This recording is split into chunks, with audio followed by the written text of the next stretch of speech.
इस कहानी की शुरुआत होती है स्कॉटलैंड से। साल 1676 में यहाँ पर एक बच्चे का जन्म हुआ जिसका नाम था अलेक्जेंडर सेल्क्रिक। अलेक्जेंडर एक शॉर्ट टेम्पर्ड टाइप का यानी कि बहुत ही गुस्सैल स्वभाव का बच्चा था। वह किसी की बात नहीं मानता था। एक बार जो चीज उसे पसंद आ जाती उसे लेकर ही छोड़ता। इस जिद्दीपन की वजह से अलेक्जेंडर के पिता हमेशा परेशान रहते। उनका कहना था कि उसकी माँ के लाड़ प्यार ने उसे जिद्दी और गुस्सैल बना दिया है। अब हालत यह हो गई थी कि अलेक्जेंडर अपने फादर की ही बात नहीं मानता था। शुरुआत में उसकी माँ को लगता था कि यह भी एक कॉमन बेबी है, जैसे जैसे बड़ा होगा स्कूल जाएगा तो सुधर जाएगा, लेकिन ऐसा कुछ नहीं हुआ। जैसे जैसे अलेक्जेंडर बड़ा होता गया उसकी ये हरकतें भी बढ़ती चली गईं। बड़े होने तक उस पर कई तरह के आरोप लग चुके थे। एक बार तो उसने चर्च के पादरी के साथ बहुत बुरा बिहेवियर किया था। यही नहीं, एक बार गलती से अलेक्जेंडर के भाई ने उसका मजाक उड़ाया तो अलेक्जेंडर ने उसकी पिटाई कर दी और बुरी तरह से घायल कर दिया। खैर छोड़िए इन बातों को, ये तो बहुत नॉर्मल सी बात है क्योंकि अलेक्जेंडर तो अपने पेरेंट्स की बात भी नहीं मानता था और यही उसकी सबसे बड़ी प्रॉब्लम थी। अलेक्जेंडर के पिता चमड़ा व्यापारी थे और वह चाहते थे कि अलेक्जेंडर भी उनके इस बिजनेस में उनका हाथ बटाए, लेकिन उसकी माँ हमेशा से चाहती थी कि वह एक बड़े जहाज का कैप्टन बने। मगर अलेक्जेंडर क्या चाहता था ये तो वो खुद भी नहीं जानता था। बट अलेक्जेंडर के बारे में एक बात बहुत अच्छी थी, एंग्री नेचर होने के बावजूद वह पढ़ाई में बहुत अच्छा था। उसे मैथमेटिक्स और मैपिंग में काफ़ी इंटरेस्ट था। बस यही एक बात थी जिससे उसकी माँ बहुत खुश थी, लेकिन उसके फादर परेशान थे। पता है क्यों? वेल ऐसा इसलिए क्योंकि उन्हें लगता था कि अगर अलेक्जेंडर जहाज का कैप्टन बन गया तो उनके बिजनेस का क्या होगा। यही वजह थी कि जब भी अलेक्जेंडर की माँ उसके आसपास नहीं होती तो वे अलेक्जेंडर को समझाने की कोशिश करने लगते थे। उन्होंने अलेक्जेंडर को बहुत समझाया मगर अलेक्जेंडर के सिर पर मरीन लाइफ का भूत सवार था। आखिरकार परेशान होकर उसके पिता ने उसे वार्निंग दी, अगर तुमने मेरा बिजनेस ज्वाइन नहीं किया तो मैं तुम्हें अपनी वसीयत से बेदखल कर दूंगा। मेरी कमाई हुई दौलत से तुम्हें फूटी कौड़ी भी नहीं मिलेगी। अब 17वीं सेंचुरी में लेदर ट्रेड बहुत बेनिफिशियल था। अलेक्जेंडर के फादर के पास बहुत पैसा था। पैसों के लालच में अलेक्जेंडर ने आखिरकार अपने पिता का बिजनेस ज्वाइन कर लिया और समुद्र में जाने के अपने फैसले को बदल दिया।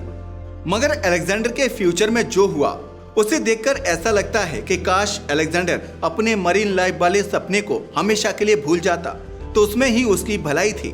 समय के साथ अलेक्जेंडर की जिंदगी में एक ड्रामेटिक चेंज आया। दरअसल अपने फादर का बिजनेस ज्वाइन करने के बाद वह उसे बढ़ाने में पूरा ध्यान देने लगा, मगर उसके अंदर जिद और गुस्सा उतना ही था जितना बचपन में हुआ करता था।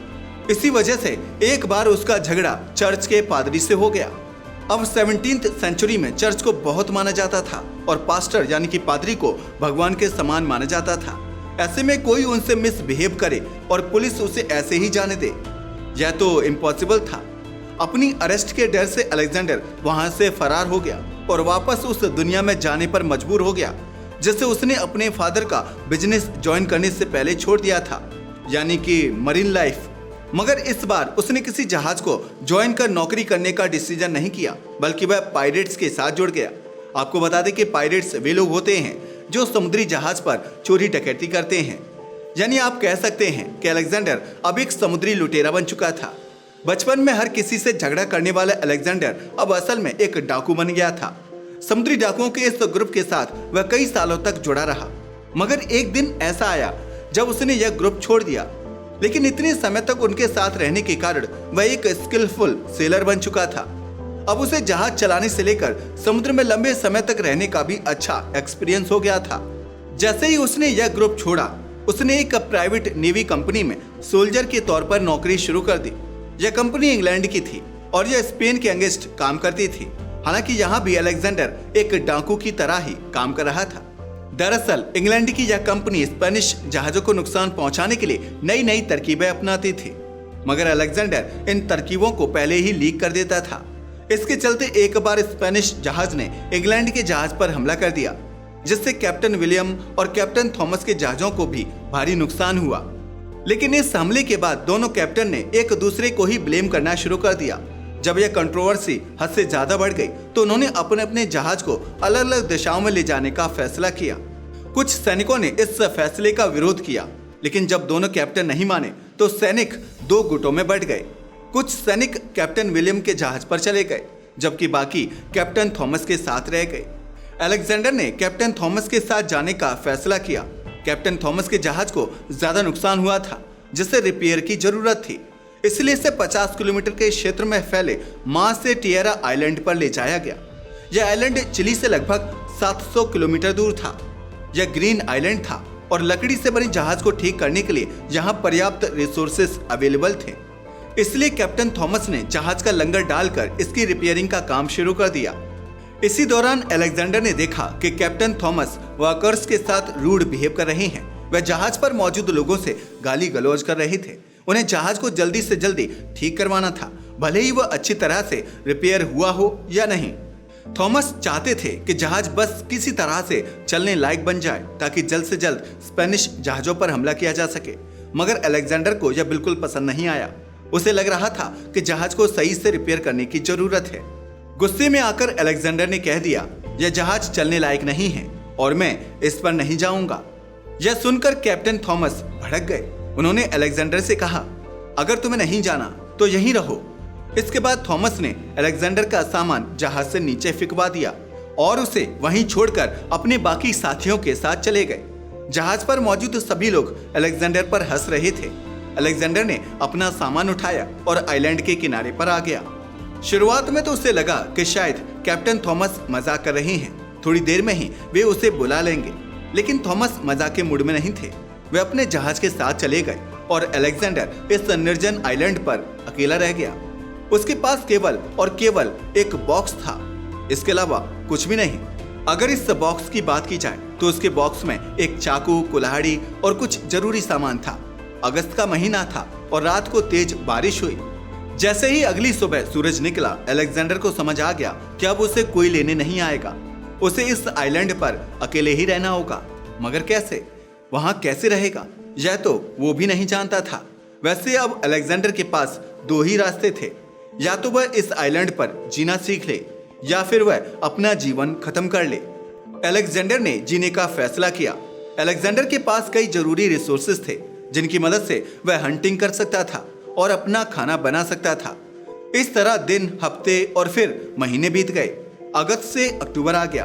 अब उसने वापस लौटने की उम्मीद छोड़कर उसी आइलैंड पर रहने का मन बना लिया। उसे यह आइलैंड बेहद खूबसूरत लगने लगा था। वैसे यह आइलैंड था भी बेहद खूबसूरत, इतना ज्यादा कि कोई भी हमेशा के लिए वहां रहने को मान जाए, जिसका अंदाजा आप इस बात से लगा सकते हो कि यह पूरी तरह हरा भरा था। साथ ही खाने के लिए बहुत सारे रिसोर्सेज अवेलेबल थे। यहाँ coconuts, wild fruits, goats and cats थी। अलेक्जेंडर ने बिल्लियों से दोस्ती कर ली, पर उसे रहने के लिए कोई ना कोई ठिकाना तो चाहिए था ना।